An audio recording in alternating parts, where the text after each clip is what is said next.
नमस्कार, आप देख रहे हैं पीएसएन मीडिया। मैं प्रमोद कुमार सक्सेना। कई बार सुनने को मिलता है कि मनी मीडिया और माफिया दलित बहुजनों के खिलाफ काम करता है। शक करने के कारण तो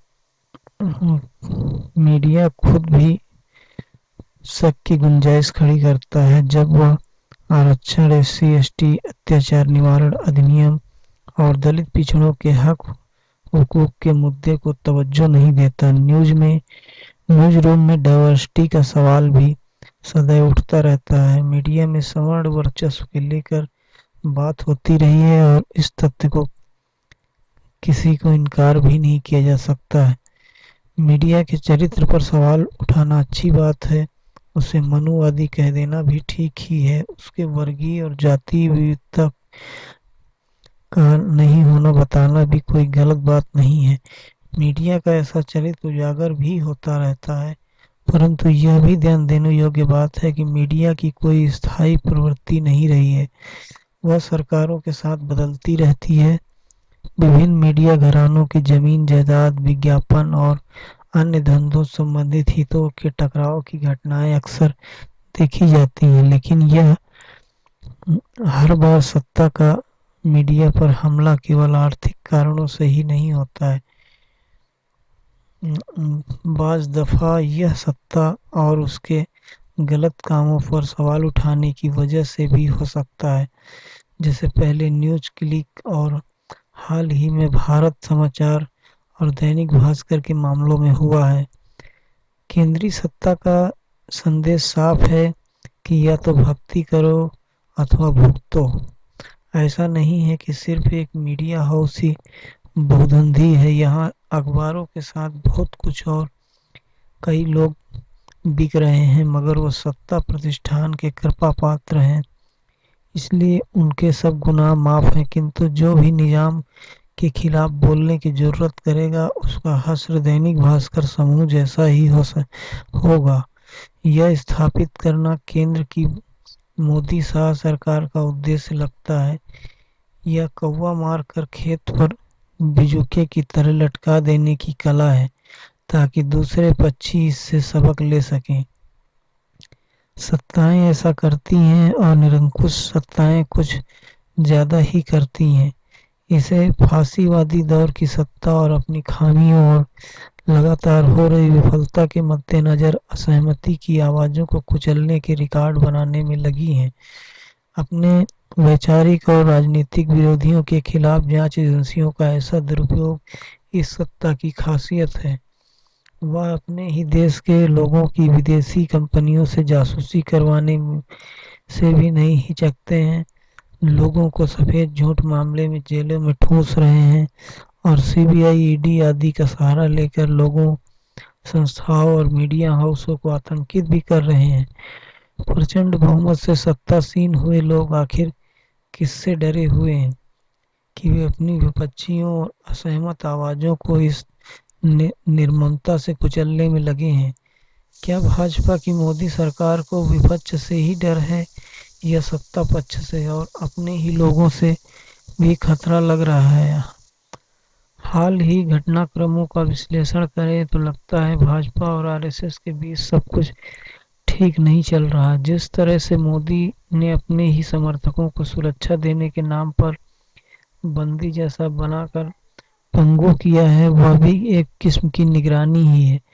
और अब तो संघ भाजपा के नेताओं और प्रधानमंत्री के खासम खास उद्योगपति व नौकरशाहों तक के नाम पेगासस जासूसी कांड में आ गए हैं। भाजपा के भीतर से सुब्रमण्यम स्वामी जैसी आवाजें भी मुखर होने लगी हैं और संघ भीतर ही भीतर कसमसा रहा है। उसकी छटपटाहट का एक बड़ा कारण नरेंद्र मोदी द्वारा आरएसएस, किसान संघ, विश्व हिंदू परिषद जैसे संगठनों को अप्रासंगिक बना देना हो सकता है। लोग भास्कर के विगत 4 माह से छप रही खबरों की सामग्री और तेवर देखकर दबी जुबान में यह भी कहने लगे हैं कि क्या उसे आरएसएस का मूक समर्थन प्राप्त था। फिलहाल यह कयास ही है, लेकिन कुछ तो जरूर है। शायद आने वाला समय इसको और अधिक स्पष्ट करेगा। भास्कर समूह और भारत समाचार चैनल के दफ्तरों पर आयकर का छापा अकारण तो नहीं है, और न सिर्फ वित्तीय अनियमितता इसकी वजह है। अगर हम इस इसकी टाइमिंग पर गौर करें तो यह साफ हो जाता है कि सत्ता बदला ले रही है और सबक सिखा रही है। यह निसंदेह अभिव्यक्ति की आज़ादी पर हमला है। यह प्रेस की स्वतंत्रता को रौंदने की कोशिश है। इसको यह कहकर देखा नहीं किया जा सकता कि यह जमीन जायदाद और विज्ञापन का मसला है और कानून अपना काम कर रहा है। स्वतंत्र मीडिया पर नियंत्रण के सरकारी प्रयासों को नकार दिया जाना जरूरी है। ऐसे में मुश्किल दौर में अतीत को खंगालने और पुराने पाप का प्रकट करने के काम नहीं चलने वाला। सत्ता के सर्वभक्षी चरित्र को स्पष्ट रूप से निंदित करना होगा। इसका मतलब यह भी नहीं कि पहले किसी की जो जातिवादी और अल्पसंख्यक विरोधी छवि और विचार कर रहे हैं हम उसे क्लीन चिट दे रहे हैं, परंतु यह समय साथ खड़े दिखने का है और निर्दय सत्ता को चुनौती देने का है। हमारी भीतरी लड़ाइयाँ हम आगे भी लड़ते ही रहेंगे, लेकिन हाँ, एक बात यह भी सोचने की है, हर घटना परिघटना साजिश नहीं होती। साजिश के सिद्धांत की सरलता यह है कि हर जगह लागू किया जा सकता है और बहुत बार ना चाहते हुए भी यह दुश्मन खेमे की मदद करने लगता है। जब आप हर बात में षड्यंत्र खोज लेने में माहिर हो जाते हैं तो आपका काम बहुत सहज हो जाता है। आपको कुछ भी करना नहीं होता है, सिर्फ साजिश के सूत्र जोड़ने होते हैं। बहुत सारी विचारधाराएं और आंदोलन इसके चलते अप्रासंगिक होने लगते हैं, क्योंकि उनके पास नवोन्मेष के लिए सृजनशील विचार का अभाव हो जाता है। इसके हितैषी माने जाने वाले कुछ कार्यकर्ता और बुद्धिजीवी उनके लिए षड्यंत्र के सूत्र खोज लेते हैं। इस तरह पूरा समुदाय शक और अजीब किस्म की असुरक्षा का शिकार बनकर असमंजस व मतिभ्रम का माध्यम बन जाता है। मीडिया को लेकर दलित बहुजन वर्ग सदैव आलोचना की प्रक्रिया से पल्लवित पोषित हुआ है। इसके लिए main stream media Manu media stream media है और उसमें बनिए का पैसा और ब्राह्मण का दिमाग लगा होना माना जाना आम प्रचलन का विषय है। इस प्रकार की विषय वस्तुओं में सच्चाई भी होती है। भारत में तो मीडिया हो अथवा कोई भी संस्थान, उसका जातिवादी चरित्र आम सी बात है। उसको अलग से रेखांकित करने की जरूरत नहीं है। जब पूरा समाज ही जाति से प्रेरित, निर्देशित और संचालित है तो मीडिया किसी पवित्र वस्तु की भांति जाति निरपेक्ष कैसे बना रहेगा? और ऐसी अपेक्षा मीडिया से ही क्यों की जानी चाहिए? क्या उसमें बैठे लोग किसी और ग्रह से आते हैं या उनका अध्ययन या प्रशिक्षण किसी और दुनिया में होता है? पत्रकार भी कमोवेश वैसा ही प्राणी है जैसा कोई व्यापारी, दुकानदार, नौकरशाह अथवा राजनेता होता है। उसमें भी तमाम खामियां और खूबियां होती हैं। केवल उसी से सारी शुद्धता और क्रांति की अपेक्षा नहीं की जानी चाहिए।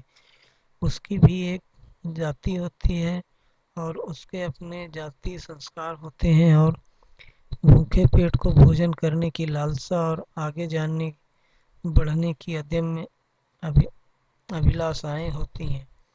वह भी पतन का भागी बनता है। वह भी आदर्शों से प्रेरणा प्राप्त कर महान बनने को प्रयासरत रहता है। वैसे भी मीडिया लोकतंत्र का चौथा खंभा कम और चोखा धंधा ज्यादा है। तो यह भी समाज जीवन में व्याप्त समस्त हथकर्मों में शामिल रहेगा भी। पूंजी के इस अबाध प्रवाह में विचारधाराएं बहने लगी हैं।